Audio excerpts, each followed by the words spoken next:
नमस्कार। संस्कृति यात्रा के नए अध्याय में आप सभी दर्शकों का स्वागत है। मैं हूं प्रीति सिंह।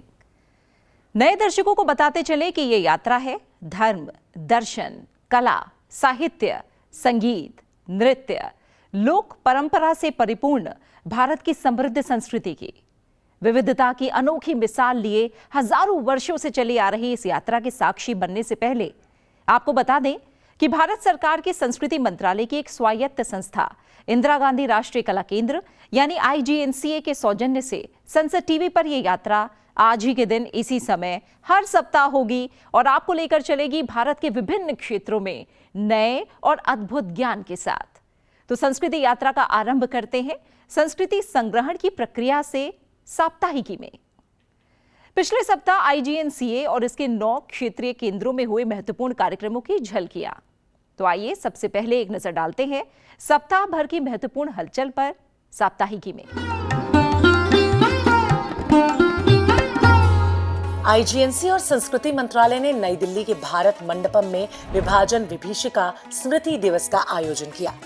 इस अवसर के मुख्य अतिथि केंद्रीय संस्कृति और पर्यटन मंत्री श्री गजेंद्र सिंह शेखावत ने बंटवारे की पीड़ा और उसके कारणों पर विस्तार से बात की। विभाजन और विस्थापन के दर्द सहने वाले उन सारे लोगों को हम तिरंगे की छाया में खड़े होकर के इस संकल्प के साथ में स्मरण करते हुए श्रद्धांजलि और पुष्पांजलि दें कि भविष्य में भारत को ये मंजर कभी देखना न पड़े। सांप्रदायिक नफरत के चलते जो विश्व की सबसे बड़ी त्रासदी उस समय हुई, जिसमें 10 लाख लोगों से ज्यादा काल कवलित हुए, शायद उस त्रासदी से हमारी आने वाली पीढ़ी रूबरू भी न हो पाती यदि सम्माननीय प्रधानमंत्री जी ने ये इनिशिएटिव न लिया होता। कार्यक्रम में IGNCA द्वारा निर्मित विभाजन की घटनाओं पर आधारित लघु film a new post box tales from the partition का प्रोमो दिखाया गया। फिल्म का निर्देशन IGNCA के सदस्य सचिव डॉक्टर सच्चिदानंद जोशी ने किया।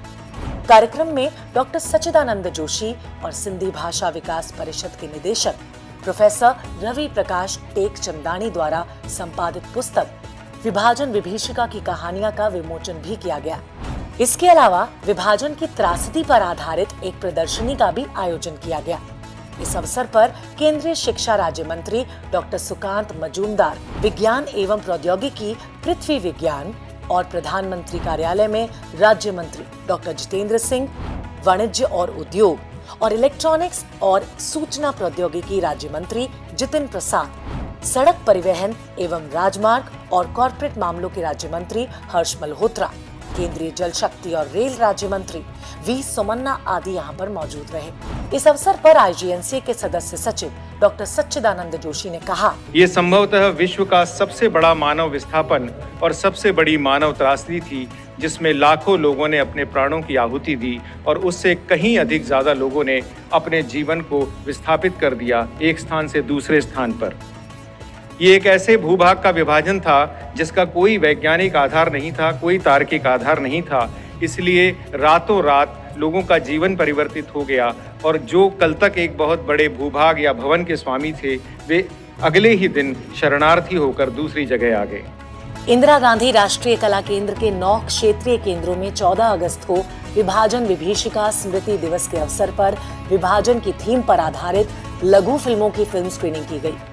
IGNCA ने 2022-2023 में विभाजन पर आधारित लघु फिल्म प्रतियोगिता का आयोजन किया था और इसी प्रतियोगिता में पुरस्कृत फिल्मों को ही क्षेत्रीय केंद्रों में दिखाया गया। केंद्रीय संस्कृति मंत्रालय के निर्देशन में इंदिरा गांधी राष्ट्रीय कला केंद्र के मुख्य कार्यालय सहित क्षेत्रीय केंद्रों पर हर घर तिरंगा अभियान के तहत विभिन्न गतिविधियों का आयोजन किया गया। नई दिल्ली स्थित IGNCA मुख्यालय के कर्मचारियों ने तिरंगे के साथ सेल्फी लेकर सोशल मीडिया पर पोस्ट किया, तो क्षेत्रीय केंद्र वडोदरा ने एयरपोर्ट पर तिरंगा प्रदर्शनी का आयोजन किया। वहीं क्षेत्रीय केंद्र जम्मू और कश्मीर के कर्मचारियों ने भी हर घर तिरंगा अभियान को सफल बनाया। उन्होंने हर घर तिरंगा लगाने का संकल्प लिया, साथ ही तिरंगा रैली का भी आयोजन किया। इस रैली ने छात्रों में एकता और राष्ट्रीय एकजुटता की भावना का संचार किया। क्षेत्रीय केंद्र बेंगलुरु ने अभियान के तहत घर घर तिरंगा देकर लोगों को जागरूक किया। वहीं क्षेत्रीय केंद्र रांची ने श्यामा प्रसाद मुखर्जी विश्वविद्यालय के साथ मिलकर हर घर तिरंगा अभियान के तहत देशभक्ति से ओत-प्रोत चित्रकला प्रतियोगिता का आयोजन किया। इसके अलावा क्षेत्रीय केंद्र रांची ने LEBB स्कूल रांची के सहयोग से हर घर तिरंगा कॉन्सर्ट मनाया। रांची की महिला गायन टीम अद्वितीय ने देशभक्ति गीत प्रस्तुत किए। क्षेत्रीय केंद्र गुवाहाटी ने हर घर तिरंगा अभियान बेहद अनूठे ढंग से मनाया और तिरंगा बाइक रैली का भव्य आयोजन किया। क्षेत्रीय केंद्र त्रिशूर ने इस अभियान के अंतर्गत तिरंगा रैली का आयोजन तो किया ही, साथ ही वरिष्ठ नागरिकों ने भी सहभागिता करते हुए केरल में हर घर तिरंगा का संदेश दिया। क्षेत्रीय केंद्र पुदुचेरी ने समृद्ध जनजातीय सांस्कृतिक विरासत का सम्मान करते हुए थवलकुप्पम में इरुला जनजाति के साथ 78वां स्वतंत्रता दिवस मनाया। साप्ताहिकी में आपने देखा कि कैसे विभिन्न माध्यमों से कला संस्कृति का संग्रहण होता है। तो आइए अब देखते हैं संस्कृति यात्रा का पहला पड़ाव, विशेष। क्या आप बता सकते हैं कि भारत के कौन से राज्य को स्त्री देश के नाम से भी जाना जाता था और क्यों? नहीं पता? चलिए हम आपको बताते हैं। यह है नैसर्गिक प्राकृतिक सुंदरता का प्रतीक अपना कश्मीर। दोस्तों, पूर्व में कश्मीर की संप्रभुता को बचाने में वहां की अनगिनत वीरांगनाओं के योगदान के चलते कश्मीर को स्त्री देश भी कहा जाता था। इन्हीं वीरांगनाओं के बारे में है आज का विशेष, IGNCA की फिल्म स्त्री देश।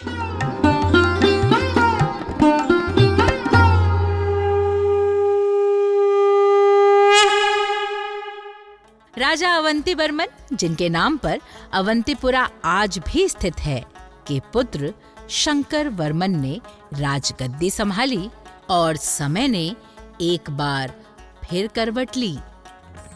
इस विजय अभियान में अचानक एक तीर शंकर वर्मन की गर्दन पर लगा और उनकी मृत्यु हो गई।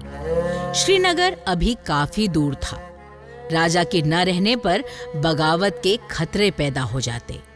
रानी दोराहे पर खड़ी थी। उसने एक उपाय सोचा। संकट की घड़ी थी। राज्य को चलाने वाला कोई शासक नहीं बचा था।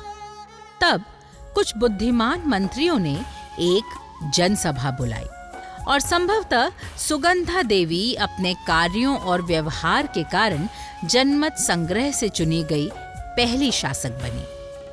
पितृसत्ता में ये तब भी आसानी से हजम नहीं हुआ और कुछ सालों में ही कुछ ईर्ष्यालु मंत्रियों ने षड्यंत्र से सुगंधा को सत्ता से बेदखल कर दिया। फिर कुछ समय बाद सुगंधा के विश्वास पात्र मंत्रियों के कहने पर श्रीनगर के बाहरी इलाके में सत्ता दोबारा पाने की चाह में सुगंधा ने एक युद्ध जरूर लड़ा, पर उसकी हार हुई। इस देश की ये महानायिका कारावास की अंधियारी कोठरी में खो गई। कालांतर में सुगंधा की सूझबूझ और तरीके लोगों को मदद करते रहे और इसके किस्से आज भी सुने जा सकते हैं। सुगंधा के सुख शांति वाले शासनकाल के बाद करीब 50 वर्षों तक राजनीतिक अस्थिरता की शुष्क आंधियां चलती रहीं। कश्मीर में अमन का हरा भरा वृक्ष सूख गया। इसी बीच कश्मीर के पड़ोस में लोहार एक महान साम्राज्य के रूप में उभरा। उस साम्राज्य के एक तरफ कश्मीर और दूसरी तरफ अफगानिस्तान से लेकर ईरान तक फैला हिंदू शाही साम्राज्य था। इसी लोहार साम्राज्य की राजधानी लोहरेन में एक राजकुमारी दिद्दा का जन्म हुआ। नन्ही राजकुमारी अपंग थी। महाराज सिम्हराज ने उसे त्याग दिया और उसकी परवरिश वलजा नामक सेविका ने की। इधर राजकुमारी जवां हो रही थी, उधर कश्मीर में साल 950 ईस्वी में राजा पर्वगुप्त के पुत्र अय्याश राजकुमार क्षेमगुप्त ने राजगद्दी संभाली। उसने अपने ही मंत्री फाल्गुन की पुत्री से शादी की, पर फिर एक दिन शिकार के दौरान उसने दिद्दा को देखा। उसके रूप और वाक चातुर्य से आकृष्ट हुआ। वारिस की चाह में उससे शादी की। शुरुआत में दिद्दा को सामाजिक स्वीकार्यता नहीं मिली, क्योंकि उसकी अपंगता को अपशगुन की तरह देखा गया।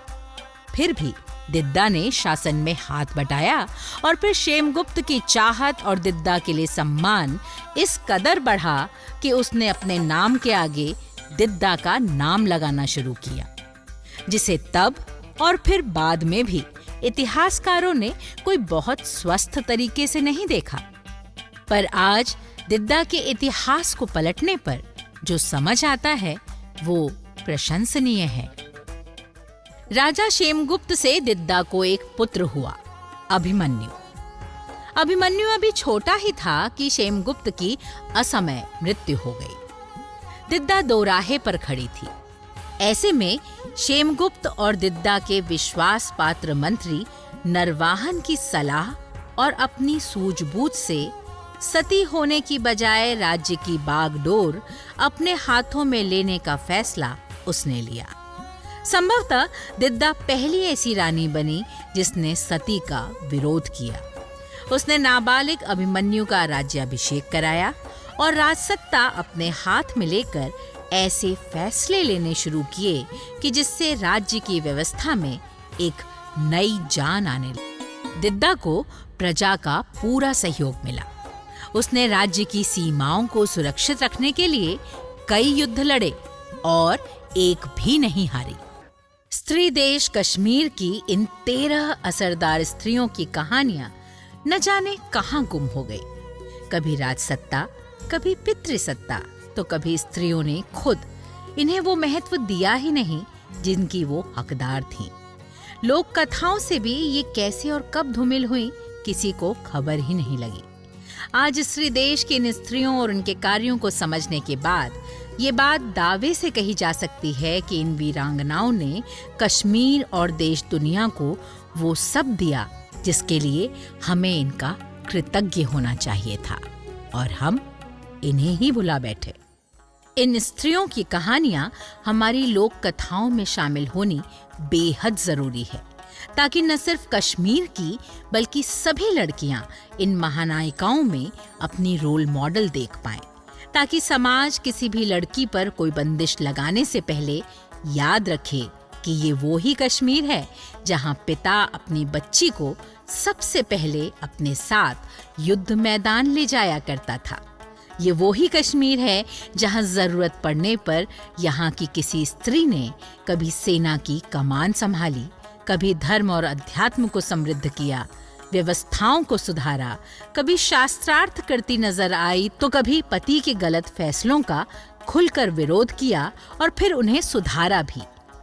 अगर बंदिशें न थोपी जाएं, एक बार फिर उसी खुलेपन से निडर होकर लड़कियों और महिलाओं को एक उदार अवसर मिल जाए तो कश्मीर एक बार फिर सही मायने में स्त्री देश हो जाए। अभी आप देख रहे थे कश्मीर की वीरांगनाओं की वीर गाथाएं। ये देखकर लगता है कश्मीर वास्तव में स्त्री देश है। वीरता की गाथाओं से आगे चलते हैं पुरुषार्थ की ओर। हमारे अगले पड़ाव राम एक लीला अनेक में, और बात करते हैं एक ऐसी नाट्य परंपरा की जो आपने जीवन में कभी ना कभी कहीं ना कहीं अवश्य देखी होगी। जी हाँ, हम बात कर रहे हैं रामलीला की। IGNCA के अथक प्रयासों से रामलीला मंचन सन 2008 में यूनेस्को द्वारा विश्व की अमूर्त धरोहर घोषित किया जा चुका है। राम एक लीला अनेक, ये शीर्षक रामलीला मंचन की अनेकता को दर्शाता है। राज्य स्तर, जिला स्तर और यहां तक कि कस्बा स्तर पर भी आपको ये विविधता देखने को मिल सकती है। इसी अनेक में से एक रामलीला है वाराणसी में मां गंगा के दूसरे तट पर बसे रामनगर की। प्रतिवर्ष अनंत चतुर्दशी से शुरू होने वाली ये लीला एक माह तक चलती है। परंपरागत बिना बिजली और माइक व्यवस्थाओं के साथ सैकड़ों का दर्शक समूह इसे बड़ी श्रद्धा और चाव से देखता है। ये रामलीला एक मंच पर ना होकर पूरे रामनगर शहर में मंचित होती है। लीला के पात्र और जन सैलाब हर हर महादेव के नारों के साथ एक मंच से दूसरे मंच की ओर बढ़ते हैं। आइए देखते हैं राम एक लीला अनेक में रामनगर की विश्व प्रसिद्ध Ramlila.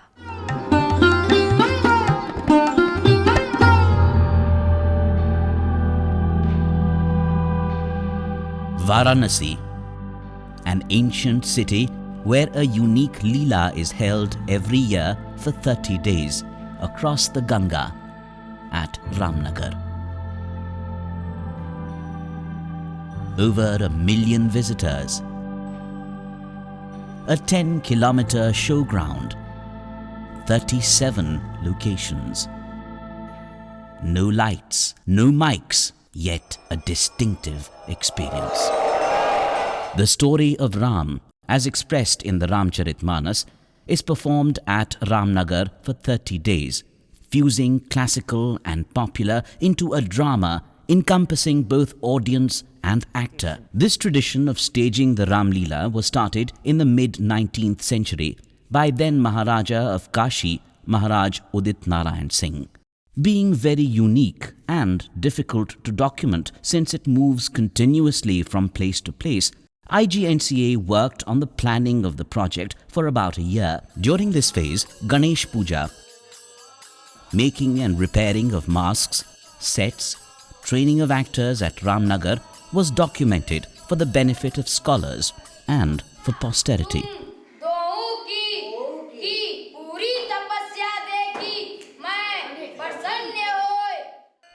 The most famous of the scenes of the Leela is the scene of bow sacrifice, enacted on the 5th day. यह जो बोरे आम के शाखा की बात अपने पुलकित भुजा को देख रहे हैं, सो के ही देश के राजा हैं। ए सुमत, ए मल्लिक पर्वत के राजा हैं। तुम सब लोग जल्दी से जाए के सबको यथा योग आसन दे बैठावते जाओ। श्री राम जी धनुष को तोड़ेंगे।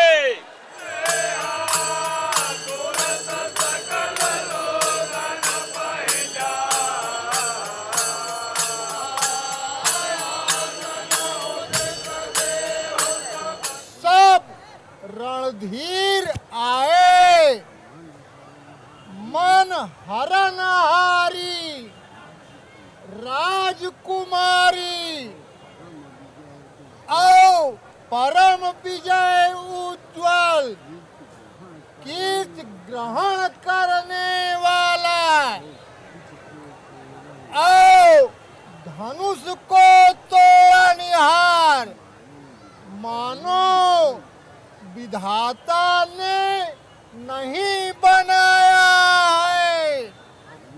अब कोई वीरता नहीं रखत है। हम जान लिया कि ब्रह्मा ने सीता का विवाह नहीं लिखा है। हे महाराज, रघुवंशियों में जहाँ कोई होता है, कई समाज में ऐसी बातें कोई नहीं करता। हे नाथ, आपके प्रताप की महिमा से धनुष को जब दंड की नाय तोड़ डालो।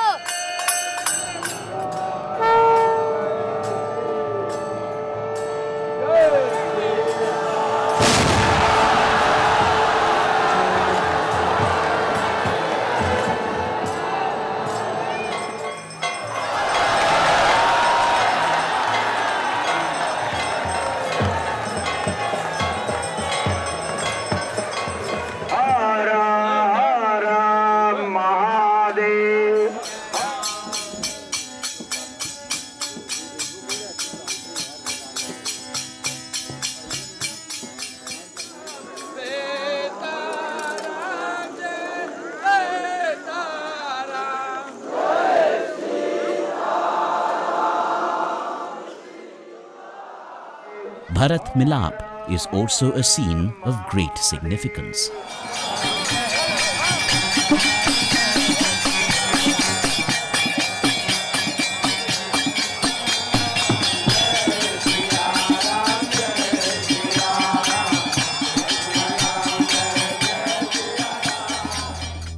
It is for the first time that the entire Ram Leela of Ramnagar has been documented by IGNCA for posterity. देखा आपने कैसे पूरे रामनगर का माहौल एक महीने के लिए राममय हो जाता है। चलिए आगे बढ़ते हैं। कहते हैं कि भारत की आत्मा इसके गांव में बसती है, पर समय के साथ गांव भी सिमटने लगे हैं। जगह जगह कंक्रीट के जंगल बनते जा रहे हैं। अब गांव की मिट्टी की महक लेने के लिए सैकड़ों किलोमीटर का सफर करना पड़ता है। देश में जो ग्रामीण धरोहर बची हैं, उसका संरक्षण करने की एक विस्तृत परियोजना भारत सरकार के संस्कृति मंत्रालय द्वारा चलाई जा रही है। मेरा गांव मेरी धरोहर, इसी प्रयास की एक झलक देखिए माटी सुगंध में। इसमें आज आप देखेंगे मेघालय का एक गांव कोंग थोंग, जो कि संस्कृति यात्रा के इस एपिसोड का अगला और अंतिम पड़ाव है।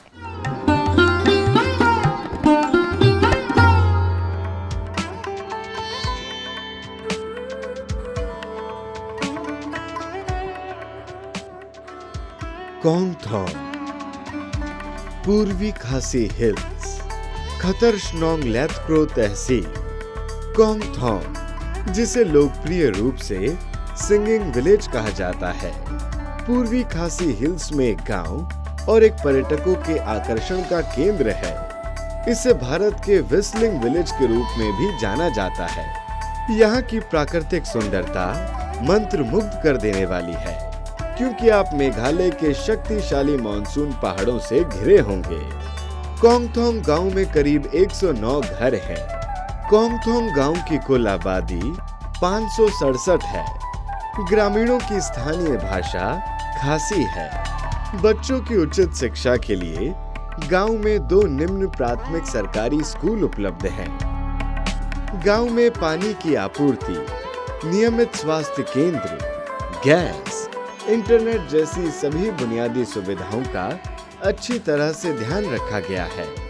गांव के खेतों में बोई जाने वाली मुख्य फसलें झाड़ू की छड़ें, काली मिर्च, सफेद मिर्च, बीटल नट्स, बीटल लीव्स, तेज पत्ता, अनानास और संतरे हैं। इसके अलावा यहाँ के ग्रामीण पर्यटन और शहद उत्पादन का काम करते हैं। इस कोंग थोंग गांव के लोग अपने संदेशों को ग्रामीणों तक पहुंचाने के लिए गाना गाते हैं। जब कोई बच्चा पैदा होता है तो माँ बच्चे के लिए एक अनोखी धुन बनाती है। इसी खूबसूरत परंपरा, जहाँ बच्चे को जन्म देने के बाद माँ जो भी प्यार से खूबसूरत धुन बनाती है, वही उनका नाम हो जाता है। यहाँ प्रत्येक ग्रामीण के पास एक दूसरे को बुलाने के लिए एक अनोखी धुन है और उसी धुन से एक दूसरे को पुकारते हैं। ये परंपरा यहाँ पीढ़ियों से चली आ रही है। गांव वालों ने इस धुन को जिंजर वाई लॉबी यानी माँ का प्रेम गीत कहा है। कोंग थोंग गांव में आपको सबसे ऊंचा लिविंग रूट ब्रिज मिलेगा, जिंकिंग मायो, जो 2 ग्रेनाइट चट्टानों को 100 फीट से अधिक नीचे की ओर बहने वाली वहा सोरहा नदी से जोड़ता है। इस गांव में माँ बोइट व्यू पॉइंट है और यहाँ 3 मंजिला पत्थरों वाली बड़ी चट्टान है। नदियों और गाठियों को देखने के लिए ये सबसे अच्छा व्यू पॉइंट है। इसके बाद न्यूमस्लैंग है, जो एक प्राकृतिक नजारा है, जहाँ से कोंग थोंग गांव और बांग्लादेश सहित अन्य गांवों का सुंदर दृश्य देखा जा सकता है। कोंग थोंग के वार्षिक धार्मिक उत्सव को शाद सुक मिनसियम पूजा कहा जाता है। ये त्योहार भगवान से आशीर्वाद पाने के लिए और प्रार्थना करने के लिए है। ये मेघालय का एक पारंपरिक त्योहार है, जहां सभी लोग साल में एक बार फसल कटाई के मौसम के अंत में मनाते हैं। यहाँ वे पारंपरिक संगीत गाते हैं और नृत्य करते हैं और भोजन परोसते हैं। गांव का पारंपरिक भोजन जमावबम, जशोक, जडेम, जपयो, जाको, जाधो, डोकलेहे, तुग्रेमबाई और तुमताप है। गांव की महिलाएं तपमोह, जैनसेन और जैनकर शाह जैसे पारंपरिक परिधान पहनती हैं। गांव के पुरुष जैनस्पोंग, जैनबोहो, सेप्टिलॉर, पैंट और शर्ट जैसे पारंपरिक कपड़े पहनते हैं।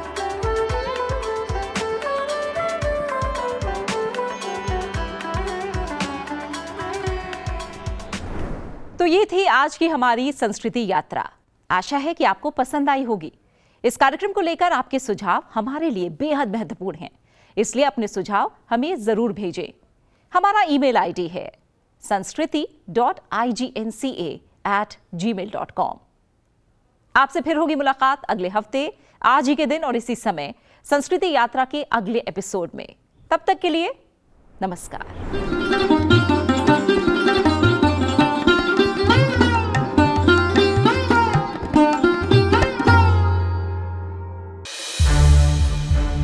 संसद टीवी के और भी प्रोग्राम्स देखने के लिए सब्सक्राइब करें हमारा YouTube चैनल और हाँ, इन्हें लाइक और शेयर करना ना भूलें।